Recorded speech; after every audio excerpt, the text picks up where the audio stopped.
নমস্কার ও আদাব dear student, কেমন আছো তোমরা সকলে? নিশ্চয়ই ভালো আছো। আজকে তোমাদের সামনে আমি ইংরেজি গ্রামারের রাইট ফ্রম ভার্বের ইফ কন্ডিশনাল যুক্ত সেন্টেন্সগুলো কিভাবে আমরা সমাধান করব সেই বিষয় নিয়ে তোমাদের সামনে আমি হাজির হয়েছি। দেখো, তোমরা একটু বোর্ডের দিকে তাকাও। আমি লিখে রাখছি যে ইফ কন্ডিশনাল সেন্টেন্স, অর্থাৎ ইফ কন্ডিশনাল সেন্টেন্স যুক্ত দুইটা অংশ থাকে, একটা ইফ অংশ আর একটা হচ্ছে বাকি আরেকটা অংশ। দুইটা অংশ রয়েছে বা দুইটা ক্লজ রয়েছে। তাহলে খেয়াল করবে তোমরা এখানে যে এই সেন্টেন্সগুলো আমরা কিভাবে আমরা পরীক্ষার খাতায় অ্যান্সার করব এবং ভার্বের সঠিক ব্যবহার করব। তাই শিক্ষার্থীরা তোমরা একটু লক্ষ্য করো।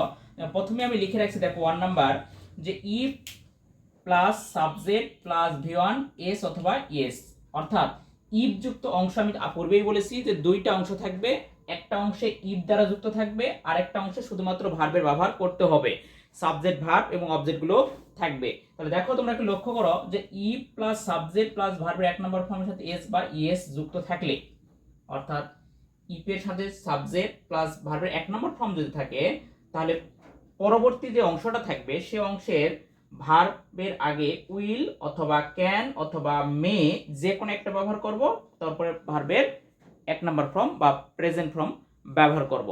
এরপরে দেখো দ্বিতীয় যে কন্ডিশনটা রয়েছে, দ্বিতীয় কন্ডিশনালটা রয়েছে ইফ প্লাস সাবজেক্ট প্লাস ভি2, অর্থাৎ ইফের পর সাবজেক্ট, সাবজেক্টের পর ভার্বের 2 নম্বর ফর্ম থাকলে পরবর্তী অংশটাতে আমরা উড অথবা কুড অথবা মাইট তারপরে ভার্বের 1 নম্বর ফর্ম ব্যবহার করব।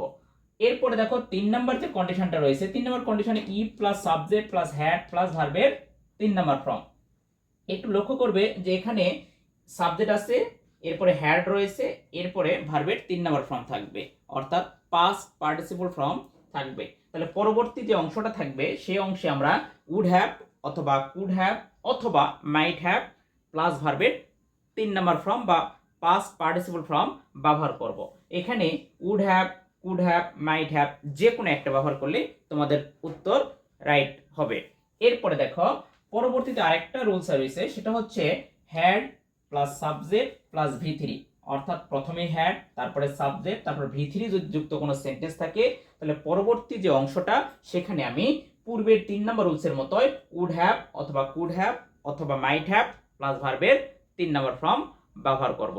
তাহলে শিক্ষার্থীরা এই যে তোমাদের 4টা কন্ডিশনাল তোমাদের বললাম, ইফ এবং হ্যাড মিলে মোট 4টা, এই 4টা কন্ডিশন প্রত্যেকটা পরীক্ষায় তোমাদের দেওয়া থাকে, বিশেষ করে 1 মার্কের জন্য অথবা 2 মার্কের জন্য, যেমন বিভিন্ন রকম ভর্তি পরীক্ষা অথবা বিভিন্ন চাকরি পরীক্ষা সহ যাবতীয় জায়গায় এই সেন্টেন্সগুলো দেওয়া থাকে। তোমরা যদি এই ছোট্ট একটা রুলস মনে রাখতে পারো, তাহলে এখান থেকে তোমরা 1 মার্ক লুফিয়ে নিতে পারো। দেখো আমরা এই সেন্টেন্সগুলো আমরা এক্সাম্পল যখন আমরা জানবো তখন আমরা সহজে এগুলো নির্ণয় করতে পারবো। দেখো এক্সাম্পল আমি প্রথমে লিখছি if a man doesn't work hard, comma দেওয়া আছে, এরপরে দেওয়া আছে হি ব্র্যাকেট রয়েছে fail to prosper in life. এই সেন্টেন্সটা ঢাকা বোর্ড 2019 সালে পড়েছিল তোমাদের এসএসসি পরীক্ষায়। দেখো লেখা রয়েছে if a man does not work hard, comma he fail to prosper in life. এই সেন্টেন্সটাতে আমাকে দেখো দুইটা অংশ আছে, ইফ যুক্ত একটা অংশ আর পরবর্তীতে ভার্ব যুক্ত আরেকটা অংশ রয়েছে, অর্থাৎ দুটো ক্লজ রয়েছে। তাহলে এখান থেকে এতদূর পর্যন্ত একটা ক্লজ, এখান থেকে এতদূর পর্যন্ত আরেকটা ক্লজ। তাহলে এখানে মনে রাখবে যে এই ইফ যুক্ত অংশে আমাদের দেখো ডাজ রয়েছে এবং মূল ভার্বের 1 নম্বর ফর্ম রয়েছে। খেয়াল করো ইফ প্লাস সাবজেক্ট প্লাস ভার্বের 1 নম্বর ফর্ম। দেখো if plus a man subject, এখানে হচ্ছে এ ম্যান সাবজেক্ট, ইফ রয়েছে, পরবর্তীতে ভার্বের 1 নম্বর ফর্ম, এটাও ভার্বের 1 নম্বর ফর্ম, যেহেতু নেগেটিভ করা হয়েছে এই জন্য ডাজ ব্যবহার করা হয়েছে। পরবর্তী অংশে আমাকে কি লিখতে হবে, উইল, ক্যান, মে যে কোনো একটা প্লাস ভার্বের 1 নম্বর ফর্ম। তাহলে এখানে আমরা অ্যান্সার করব, দেখো যে if a man doesn't work hard, comma, এরপরে আমাকে লিখতে হবে সাবজেক্ট, সাবজেক্ট আছে হি লিখলাম, এরপরে দেখো ফেইল, এখানে ভার্বের 1 নম্বর ফর্ম রয়েছে, আমাকে এর আগে ব্যবহার করতে হবে উইল, ক্যান, মে, কেন আমার এখানে সাবজেক্টের পর ভার্বের 1 নম্বর ফর্ম, তাহলে এখানে আমি উইল ব্যবহার করলাম। তোমরা এখানে কেন ব্যবহার করতে পারো অথবা মেও ব্যবহার করতে পারো, আমি এখানে একটা ব্যবহার করে দেখিয়ে দিচ্ছি। তাহলে উইল ফেইল, ভার্বের 1 নম্বর ফর্ম হচ্ছে ফেইল, ফেইল লিখলাম, এরপর two prosper in life, answer complete. এরপরে দেখো 2 নাম্বার যে সেন্টেন্সটা রয়েছে যে ইফ হি রিকোয়েস্টেড মি কমা এরপর লেখা আছে আই ব্র্যাকেটে হেল্প হিম। এটা যশোর বোর্ড 2019 সালে এসএসসি পরীক্ষায় পড়েছিল সেন্টেন্সটা। দেখো লেখা আছে if he requested me comma I help him. শিক্ষার্থীরা তোমরা সর্বপ্রথম দেখবে ইফ যুক্ত অংশে সাবজেক্টের পরে কি রয়েছে। সাবজেক্টের পরে আমরা দেখব যে এখানে রয়েছে এই সেন্টেন্সটাতে ভার্বের 2 নাম্বার ফর্ম রয়েছে। তাহলে আমাদের 2 নাম্বার যে রুলসটা রয়েছে এইটা ফলো করলে রাইট অ্যান্সার। তাহলে সাবজেক্টের পরে দেখো ভার্বের 2 নাম্বার ফর্ম, তাহলে পরবর্তী অংশে উড কুড অথবা মাইট যে কোনো একটা বসবে, পরবর্তীতে ভার্বের 1 নাম্বার ফর্ম ব্যবহার করতে হবে। তাহলে শিক্ষার্থীরা এখানে দেখো অ্যান্সারটা তাহলে কি হবে, ইফ হি requested me কমা এরপরে আই হেল্প রয়েছে ব্র্যাকেটের মধ্যে। তাহলে আমাকে এই পরবর্তী অংশে কি করতে হবে, দেখো যেহেতু ভার্বের 2 নাম্বার ফর্ম ইফ যুক্ত অংশে রয়েছে, তাহলে পরবর্তীতে আমাকে উড কুড মাইট যে কোনো একটা ব্যবহার করতে হবে। আমি এখানে উড অথবা আমি ব্যবহার করতে পারি কুড অথবা ব্যবহার করতে পারি মাইট, যে কোনো একটা ব্যবহার করবে তোমরা। এখানে ব্যবহার করলে রাইট অ্যান্সার। প্লাস হচ্ছে ভার্বের 1 নম্বর ফর্ম, তাহলে এখানে যেহেতু হেল্প হচ্ছে ভার্বের প্রেজেন্ট ফর্ম বা বেস ফর্ম, তাহলে এখানে আমি সেটাই লিখবো হেল্প হিম। তাহলে অ্যান্সার আমার হলো উড কুড বা মাইট যে কোনো একটা, এরপরে ভার্বের 1 নম্বর ফর্ম হেল্প। এরপরে দেখো শিক্ষার্থীরা 3য় নাম্বার যে সেন্টেন্সটা রয়েছে ইফ যুক্ত অংশে সাবজেক্ট রয়েছে, এরপর হ্যাড রয়েছে, এরপর ভার্বের 3 নম্বর ফর্ম। এটা হচ্ছে হ্যাড, এটা হচ্ছে ভার্বের 3 নাম্বার ফর্ম। তাহলে শিক্ষার্থীরা তোমরা একটু লক্ষ্য করো 3 নাম্বার যে কন্ডিশনালটা দেওয়া আছে সেখানে লেখা আছে if plus subject plus had plus ভার্বের 3 নাম্বার ফর্ম থাকলে পরবর্তীতে আমাকে লিখতে হবে উড হ্যাভ অথবা কুড হ্যাভ অথবা মাইট হ্যাভ, পরবর্তীতে ভার্বের 3 নাম্বার ফর্ম বসে। তাহলে শিক্ষার্থীরা এই সেন্টেন্সটাতে অ্যান্সার করতে গেলে প্রথমে আমাকে দেখতে হবে যে ইফ যুক্ত অংশে রয়েছে দেখো হি, এরপরে দেখো হ্যাড রয়েছে এবং ভার্বের 3 নাম্বার ফর্ম রয়েছে। তোমরা খেয়াল করবে যে হ্যাড থাকলেও হবে না, হ্যাডের পর অবশ্যই ভার্বের 3 নাম্বার ফর্ম থাকতে হবে, তোমরা একটু লক্ষ্য করবে। তাহলে এখানে ইফ যুক্ত অংশে হ্যাডের পর ভার্বের 3 নাম্বার ফর্ম রয়েছে, কারণ আমরা জানি হ্যাভ হ্যাড হ্যাড হ্যাজ এরপর অবশ্যই ভার্বের 3 নাম্বার ফর্ম, পরবর্তী কোনো ভার্ব বসলে তার ভার্বের 3 নাম্বার ফর্ম ব্যবহৃত হয়। তাহলে ইফ যুক্ত অংশে যেহেতু দেওয়া আছে তাহলে পরবর্তী অংশটা আমাদের অ্যান্সার করতে হবে। তাহলে কিভাবে অ্যান্সার করব দেখো, if he had asked me কমা এরপর দেখো আই অ্যান্সার হিজ কোশ্চেন।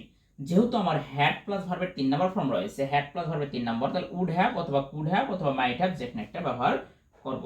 তাহলে আই এর আগে আমি ব্যবহার দেখো এখন ভার্বের আগে ব্যবহার করব উড হ্যাভ, এরপর ভার্বের 3 নাম্বার ফর্ম অ্যানসার। অ্যানসার্ড এর ভার্বের 3 নাম্বার ফর্ম হচ্ছে অর্থাৎ পাস্ট পার্টিসিপল ফর্ম হচ্ছে অ্যানসার্ড, ANSWERED অ্যানসার্ড হিজ কোশ্চেন।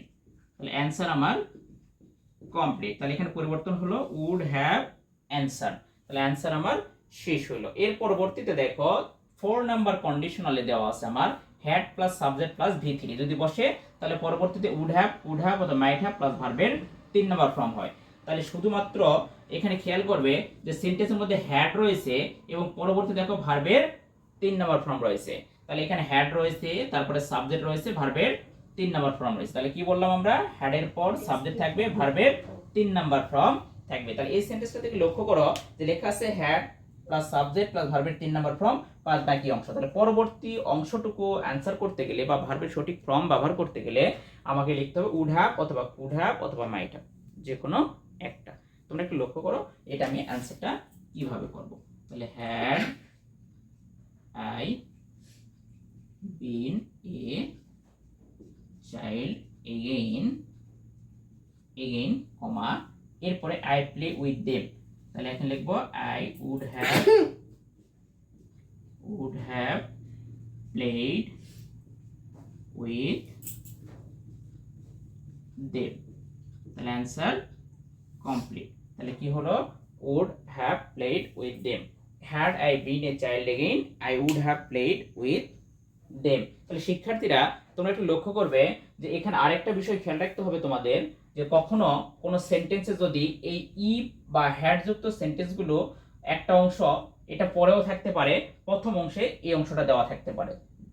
ইফ যুক্ত অংশ যেখানেই থাক তোমরা এই নিয়মে করবে এবং পরবর্তী যে অংশটুকু থাকবে সেটা এই নিয়মে করতে হবে, অর্থাৎ দুটা ক্লোজ দুই নিয়মে পরিবর্তন করতে হবে। তাহলে শিক্ষার্থীরা, তোমরা ভিডিওটা দেখলে কতটুকু উপকৃত হলে জানি না, তবে এটুকু বলবো যে তোমরা হয়তো পর্যাপ্ত শিখতে পারছো। তোমাদের কাছে অনুরোধ রইবে, আমার এই ভিডিওগুলো যদি ভালো লাগে তাহলে অবশ্যই লাইক, কমেন্টস এবং শেয়ার করবে এবং সকলের মাঝে ছড়িয়ে দেওয়ার চেষ্টা করবে। পরবর্তী ভিডিও দেখার জন্য আমন্ত্রণ জানিয়ে এখানেই শেষ করছি। ধন্যবাদ।